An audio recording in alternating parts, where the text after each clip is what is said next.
A Floresta dos Sussurros, episódio 2.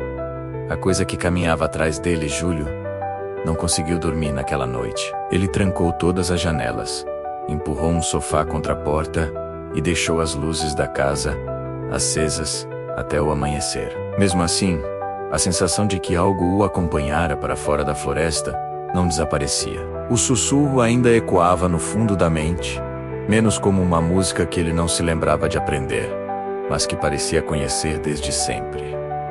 Na manhã seguinte, ele tentou retomar a rotina. Tomou banho, colocou café, abriu a janela da sala na tentativa de sentir um pouco de ar fresco. Mas o primeiro gole de café congelou na garganta. Por quê?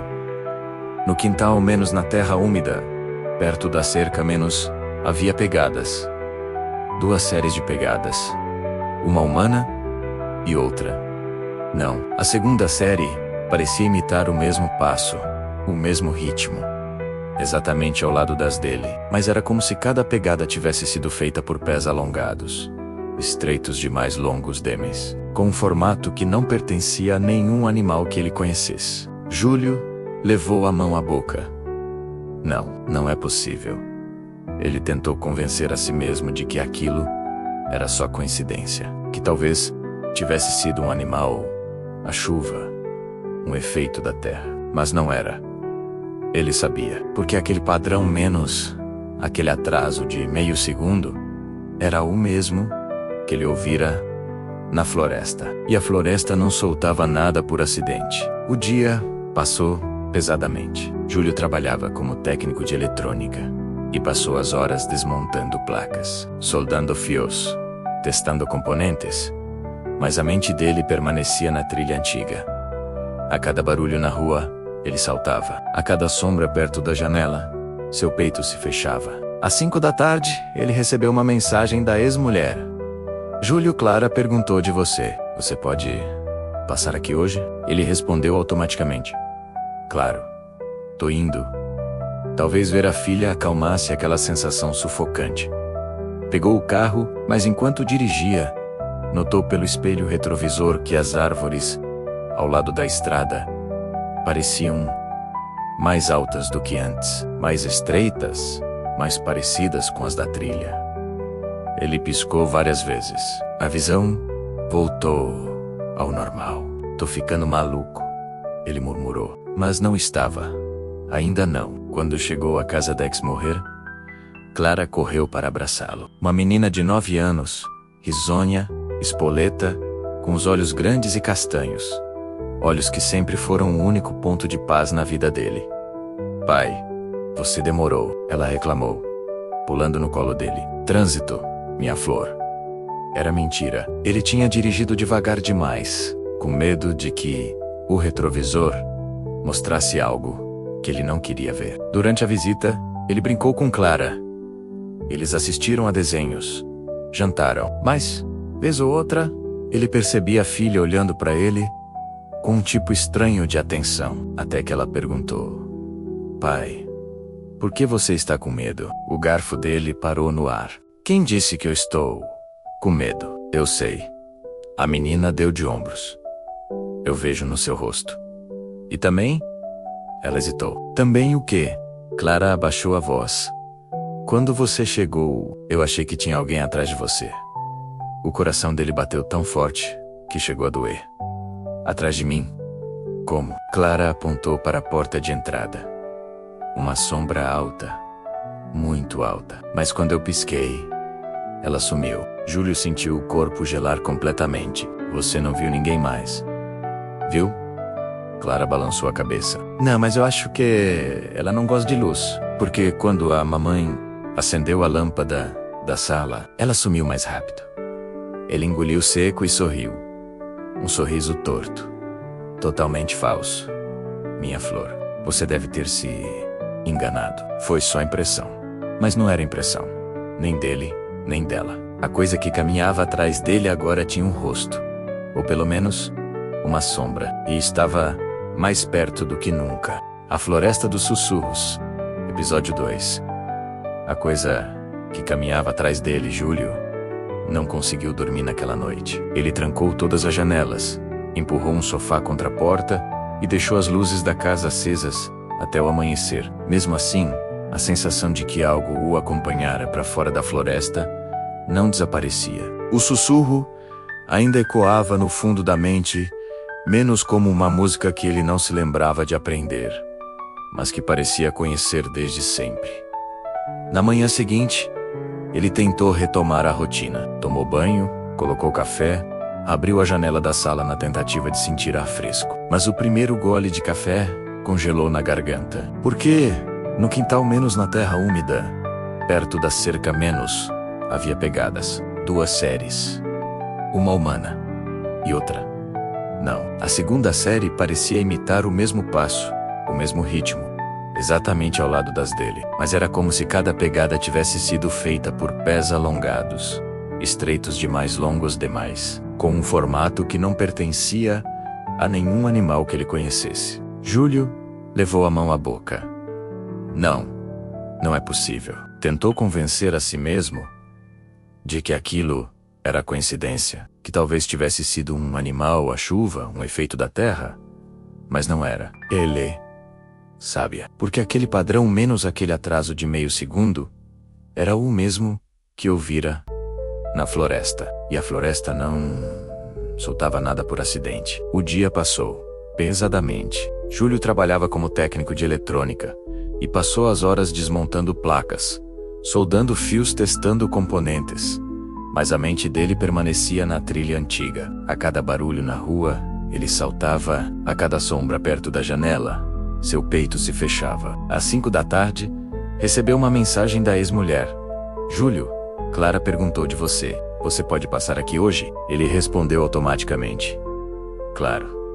Tô indo. Talvez ver a filha acalmasse aquela sensação sufocante. Pegou o carro, mas enquanto dirigia, notou pelo espelho retrovisor que as árvores ao lado da estrada pareciam mais altas do que antes, mais estreitas, mais parecidas com as da trilha. Ele piscou várias vezes. A visão voltou ao normal. Tô ficando maluco, murmurou. Mas não estava, ainda não. Quando chegou à casa da ex-mulher, Clara correu para abraçá-lo. Uma menina de 9 anos, risonha, espoleta, com os olhos grandes e castanhos, olhos que sempre foram o único ponto de paz na vida dele. Pai, você demorou, ela reclamou, pulando no colo dele. Trânsito, minha flor. Era mentira. Ele tinha dirigido devagar demais, com medo de que o retrovisor mostrasse algo que ele não queria ver. Durante a visita, brincou com Clara, assistiram desenhos, jantaram. Mais vez ou outra ele percebia a filha olhando para ele com um tipo estranho de atenção, até que ela perguntou: Pai, por que você está com medo? O garfo dele parou no ar. Quem disse que eu tô com medo? Eu sei. A menina deu de ombros. Eu vejo no seu rosto. E também, ela hesitou. Também o quê? Clara baixou a voz. Quando você chegou, eu achei que tinha alguém atrás de você. O coração dele bateu tão forte que chegou a doer. Atrás de mim. Como? Clara apontou para a porta de entrada. Uma sombra alta. Muito alta. Mas quando eu pisquei, ela sumiu. Júlio sentiu o corpo gelar completamente. Você não viu? Ninguém mais viu. Clara balançou a cabeça. Não.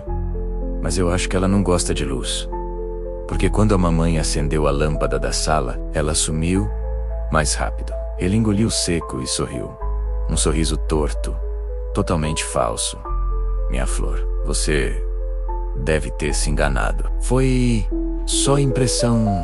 E então, no canto mais escuro do quintal, onde a luz simplesmente não ousava tocar menos, a figura apareceu. Era alta, muito mais alta do que eu lembrava de tê-la visto na floresta. A silhueta era estranhamente alongada, com braços que se estendiam longos demais para serem de um homem comum. A cabeça dela estava inclinada, num ângulo curioso, como se estivesse me estudando, tentando decifrar o que eu era. Não havia rosto, não havia boca, mas o sussurro vinha dela, de algum lugar no vazio onde os traços deveriam estar. Eu fiquei completamente imóvel, congelado no lugar. A criatura deu um passo na minha direção. O som foi seco, Um estalo na terra compacta. Outro passo. Agora, mais perto. O ar ao meu redor começou a ficar pesado, denso, como se a presença dela estivesse drenando a própria cor do mundo, transformando tudo numa paleta cinza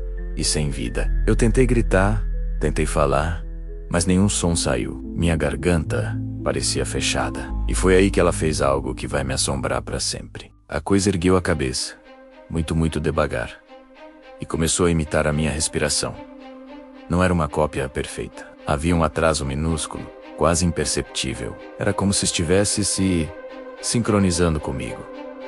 Como se estivesse aprendendo. Como se, de alguma forma aterrorizante, estivesse se tornando eu. O pavor finalmente quebrou minha paralisia. Eu tropecei para trás e caí de costas no chão. No instante em que meu corpo bateu na terra, a criatura começou a avançar rapidamente, mais rápido. Muito mais rápido do que qualquer ser humano poderia se mover. A distância entre nós diminuía a cada segundo. Num salto desesperado, me levantei e corri para dentro de casa. Bati a porta com toda a força que tinha, rirando cada fechadura, cada trava que encontrei, num frenesi de pânico. No mesmo segundo, bum, algo bateu na porta do lado de fora. Mas não foi um golpe para arrombar.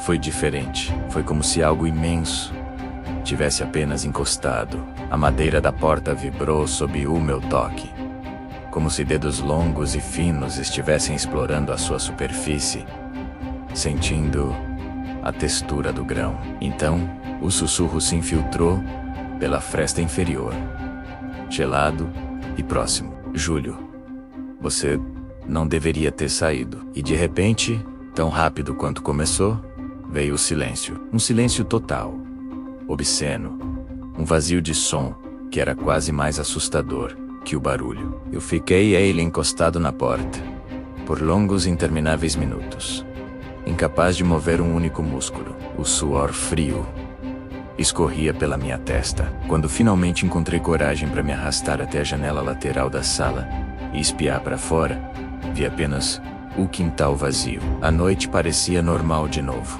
Mas então, meu olhar caiu sobre as pegadas na terra. Havia uma pegada que não estava lá antes. E ela estava bem na direção da porta, quase colada a ela. Como se estivesse esperando, como se ainda estivesse lá.